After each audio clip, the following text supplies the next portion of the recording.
Bonjour à toutes et à tous. Aujourd'hui, on va parler des notions de validation d'un procédé de fabrication. La validation d'un procédé de fabrication est une étape fondamentale dans l'industrie, notamment l'industrie pharmaceutique. Elle consiste à démontrer par des preuves scientifiques et documentées qu'un procédé est capable de produire de manière reproductible un produit conforme aux exigences de la qualité prédéfinie. Cette démarche s'inscrit dans le système d'assurance qualité et vise à garantir la maîtrise des paramètres critiques du procédé ainsi que la constance des performances. Dans cette présentation, nous allons définir cette notion, comprendre ses objectifs et situer son rôle dans le cycle de vie du produit. Nous commencerons notre présentation par répondre à la question qu'est-ce que la validation? Puis nous présenterons les trois piliers de validation et la différence avec le contrôle qualité finale. Nous verrons ensuite son rôle dans la sécurité du patient ainsi que l'importance d'assurer une qualité constante et reproductible en lien avec le cadre réglementaire applicable. Nous ferons une vue d'ensemble de l'approche Life Cycle selon la FDA avant de détailler les 4 types de validation. Enfin, nous aborderons la documentation associée, incluant le contrôle de validation, le rapport de validation et le plan directeur de validation, qui structure l'ensemble des activités de validation.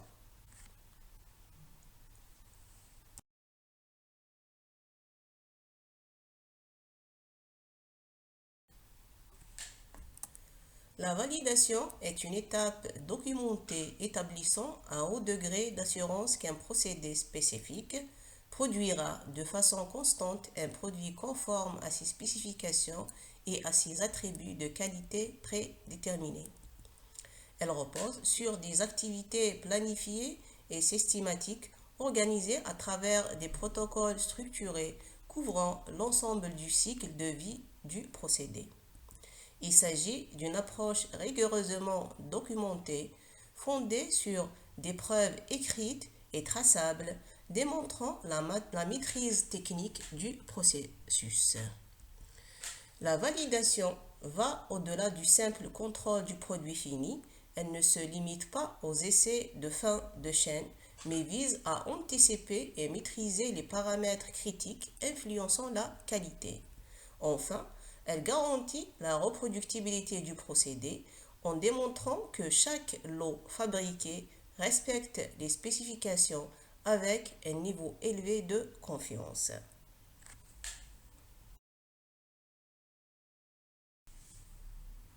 La validation repose sur 3 piliers fondamentaux: la sécurité, la conformité et la maîtrise du procédé. Le premier pilier est la sécurité. Chaque lot fabriqué doit être sûr pour le patient en garantissant l'absence de risques liés au surdosage, à la contamination ou aux impuretés. Le deuxième pilier est la conformité. Le procédé doit respecter les bonnes pratiques de fabrication et les exigences réglementaires en vigueur, assurant ainsi la validité juridique et commerciale du produit. Enfin, la validation marque un changement fondamental d'approche. Elle fait passer d'un simple contrôle du produit fini à une véritable maîtrise du procédé. Il s'agit alors d'une démarche de prévention visant à anticiper les défaillances plutôt qu'à les détecter a posteriori.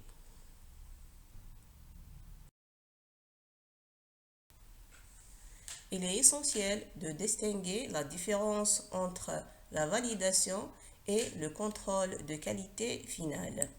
La validation adopte une approche préventive et proactive. Elle couvre l'ensemble du procédé de fabrication de bout en bout, en s'appuyant sur des données scientifiques et une documentation exhaustive et traçable. Elle vise à la maîtrise des paramètres critiques en temps réel afin d'assurer la constance de la qualité. À l'inverse, le contrôle qualité final repose sur une approche détective et réactive. Il se concentre principalement sur le produit fini à travers des tests analytiques ponctuels et l'émission d'un certificat d'analyse pour chaque lot. Alors, la validation cherche à prévenir les défaillances, tandis que le contrôle qualité intervient après fabrication pour vérifier la conformité.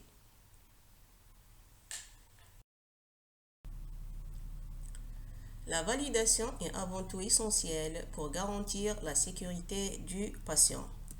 Elle permet d'éviter les erreurs de dosage en prévenant les situations de surdosage ou de sous-dosage susceptibles d'entraîner des conséquences cliniques graves. Elle contribue également à prévenir les contaminations croisées grâce à une séparation rigoureuse des principes actifs et à la maîtrise des conditions de fabrication. La validation vise aussi à éliminer les variations entre les lots afin d'assurer une uniformité de formulation et une efficacité thérapeutique constante.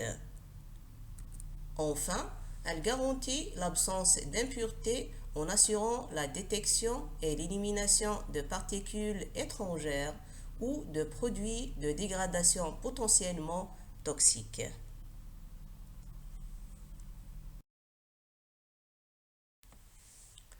La validation vise à assurer une qualité constante et une parfaite reproductibilité du procédé de fabrication.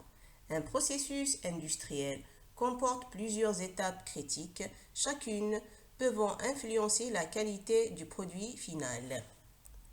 La pesée constitue la première étape sensible car elle nécessite des quantités précises de matières premières. Le mélange doit garantir une homogénéisation uniforme de composants afin d'assurer la régularité du dosage. La granulation permet la formation du granulé aux propriétés contrôlées, influençant directement la compressibilité et la dissolution. La compression conduit à l'obtention de comprimés présentant des caractéristiques spécifiques telles que la masse, la dureté ou la teneur. Enfin, le conditionnement assure la protection du produit et sa traçabilité jusqu'à l'utilisateur final. Alors, la validation permet donc de maîtriser chacune de ces étapes afin de garantir une qualité constante d'un lot à l'autre.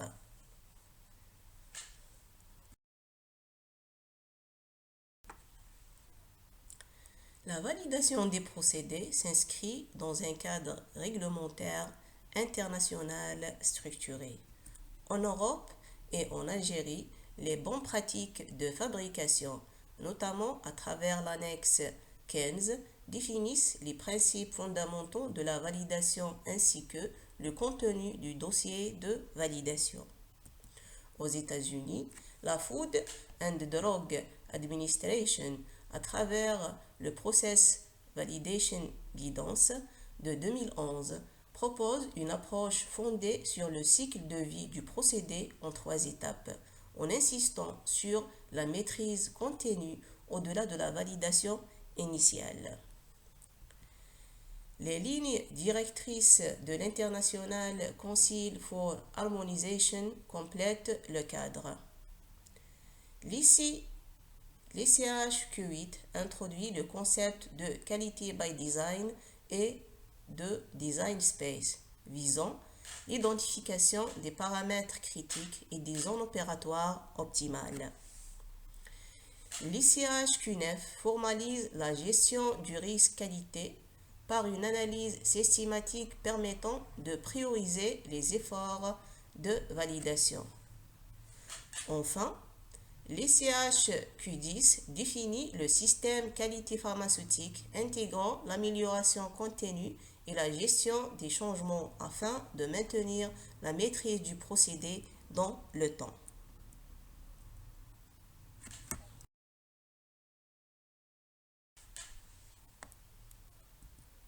L'approche du cycle de vie proposée par la Food and Drug Administration pour la validation des procédés garantit la qualité et la conformité des produits pharmaceutiques tout au long de leur fabrication. Cette démarche repose sur 3 étapes clés. La première est la conception du procédé, qui consiste à définir et développer un procédé capable de produire un produit conforme aux exigences de qualité. La deuxième étape est la qualification du procédé, qui inclut la vérification de l'installation, du fonctionnement et de la performance des équipements et du procédé lui-même. Enfin, la vérification continue assure que le procédé reste sous contrôle et continue à produire des lots conformes tout au long de son cycle de vie. Cette approche met l'accent sur la maîtrise continue plutôt que la simple vérification ponctuelle.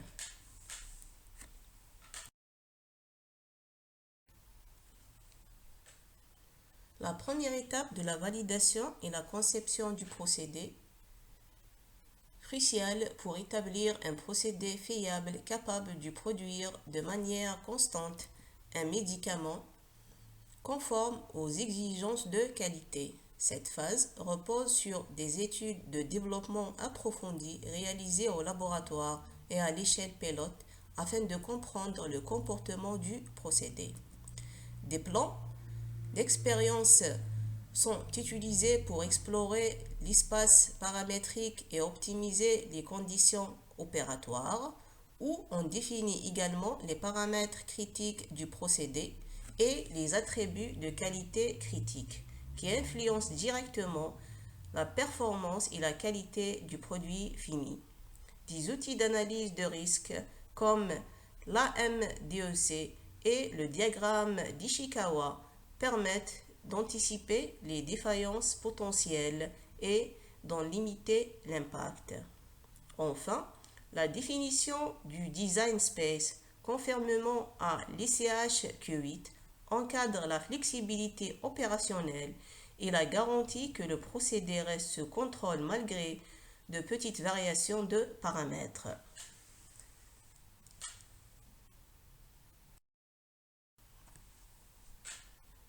La deuxième étape de la validation est la qualification du procédé qui vise à évaluer sa conception dans des conditions réelles de production et à s'assurer que tous les équipements et opérations fonctionnent comme prévu.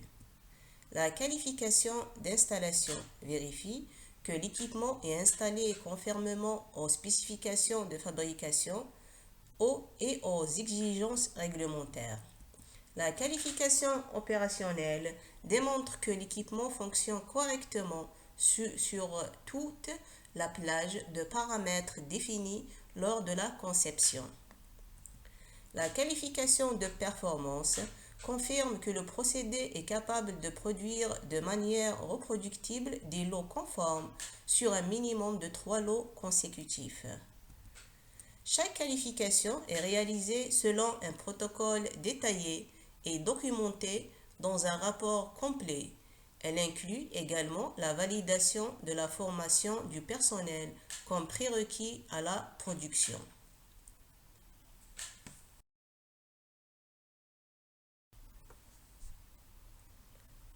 La troisième étape de l'approche cycle de vie est la vérification continue du procédé, qui assure que le procédé validé reste sous contrôle tout au long de la production de routine. Elle repose sur plusieurs activités complémentaires. Le contrôle statistique des procédés utilise des cartes de contrôle pour suivre les tendances et les variations des paramètres critiques. La surveillance continue permet de suivre en permanence les paramètres critiques du procédé et les attributs de qualité critique. La maintenance préventive garantit la fiabilité des équipements tout au long du cycle de production. La revue annuelle qui évalue périodiquement la qualité du produit et la stabilité du procédé. Enfin, les actions correctives et préventives sont mises en œuvre immédiatement dès la détection de dérives ou de non-conformités, assurant ainsi une maîtrise continue de la qualité.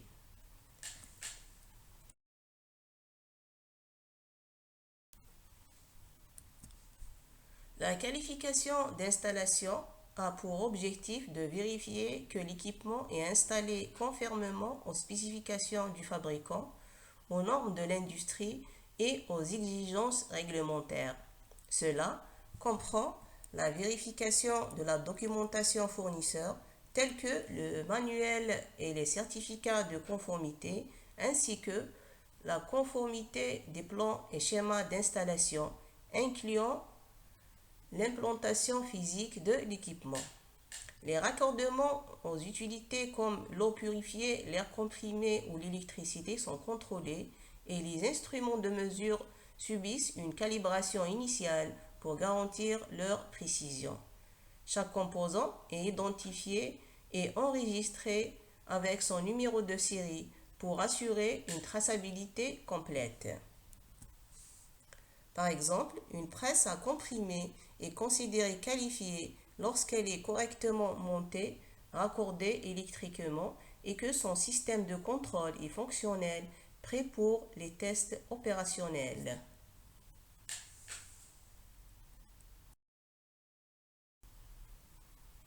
La qualification opérationnelle a pour objectif de démontrer que l'équipement, une fois installé, fonctionne correctement et de manière reproductible sur l'ensemble de la plage des paramètres opérationnels spécifiés.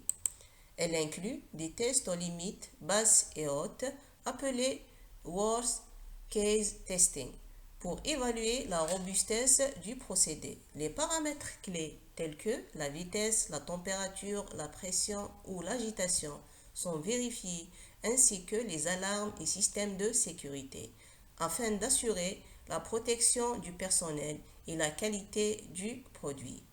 Les systèmes de contrôle automatisés et les logiciels associés sont également validés. Tous les résultats sont rigoureusement documentés et comparés aux critères d'acceptation préétablis.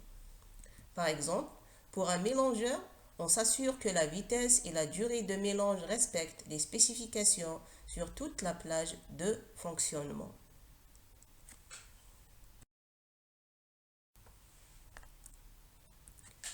La qualification de performance constitue l'étape finale de la validation. Elle permet de démontrer que l'ensemble du procédé, tel qu'il est, sera utilisé en routine est capable de produire des lots conformes de manière reproductible. Cette étape inclut la production d'au moins 3 lots consécutifs afin de garantir la reproductibilité avec un plan d'échantillonnage statistique représentatif pour chaque lot. Tous les attributs de qualité critiques tels que la masse, la dureté, la dissolution et l'uniformité de dosage sont mesurés et analysés. Les données recueillies sont étudiées en profondeur et un rapport de conformité détaillé est rédigé. L'assurance qualité valide ensuite ces résultats avant toute libération commerciale du produit. Par exemple, pour un lot pilote de comprimés, la masse, la dureté et l'uniformité de dosage sont vérifiés pour confirmer la conformité aux spécifications.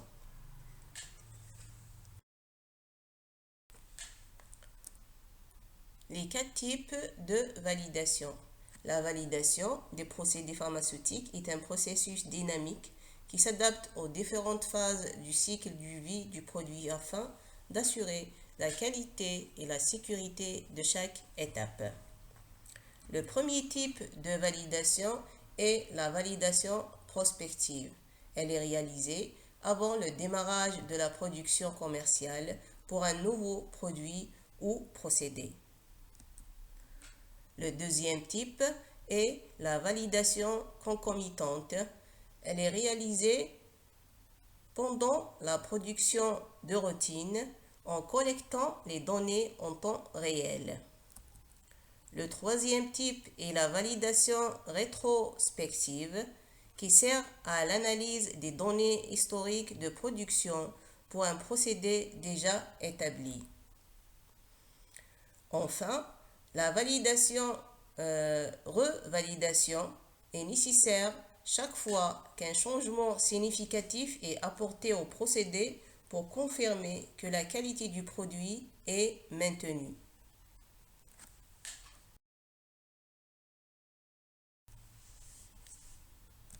Le protocole de validation est un document fondamental rédigé avant la réalisation de la validation qui définit les objectifs, la portée et la méthodologie de l'étude afin d'assurer la conformité et la reproductibilité du procédé. Elle décrit d'abord les objectifs et la portée en précisant clairement les buts de la validation et les limites de l'étude. Le protocole. Il définit ensuite les responsabilités en indiquant le rôle de chaque membre impliqué dans la validation. Le protocole contient également la description du procédé et des équipements permettant de comprendre précisément le processus étudié. Il inclut la liste des CMA et CPP identifiés avec les limites d'acceptation afin de contrôler les paramètres critiques. Il précise aussi le plan d'échantillonnage et les méthodes analytiques qui décrivent comment les échantillons seront prélevés et analysés. Des critères d'acceptation chiffrés sont définis pour juger objectivement la réussite de la validation. Enfin, le protocole prévoit la gestion des déviations, indiquant la procédure à suivre en cas de non-conformité.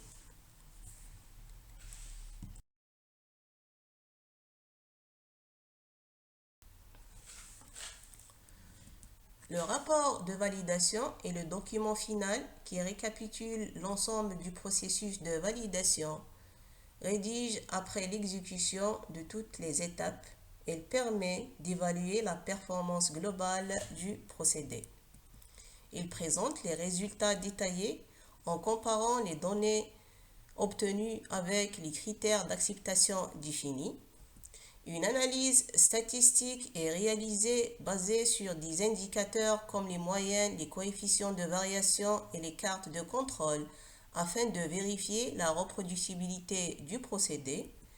Le rapport décrit également les déviations et les actions correctives mises en place pour traiter les non-conformités éventuelles. Et enfin, il se termine par une conclusion et une approbation officielle confirmant la conformité du procédé par l'assurance qualité, la production et le contrôle qualité.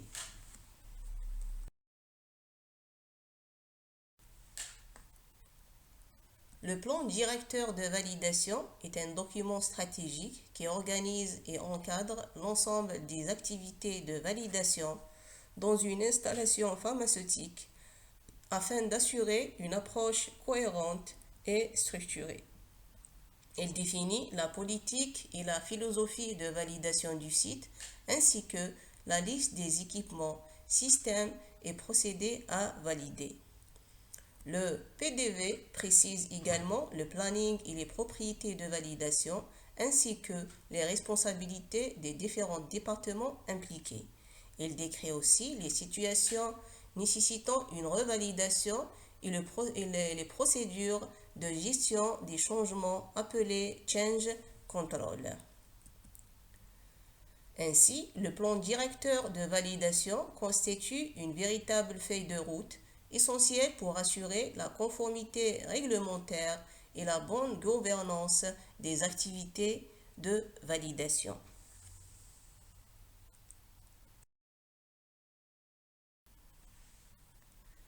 Pour conclure, Retenons que la validation est essentielle pour garantir la qualité, la sécurité et l'efficacité des produits pharmaceutiques. Elle s'appuie sur des procédés robustes et reproductibles, structurés par les étapes EQ, OQ et PQ. Une documentation rigoureuse comprenant le protocole, le rapport et le plan directeur de validation assure la traçabilité et la conformité. La gestion des activités et des changements permet de maintenir et d'améliorer en continu les procédés. Enfin, le respect du cadre réglementaire reste indispensable afin de protéger le patient et de garantir une qualité constante des produits.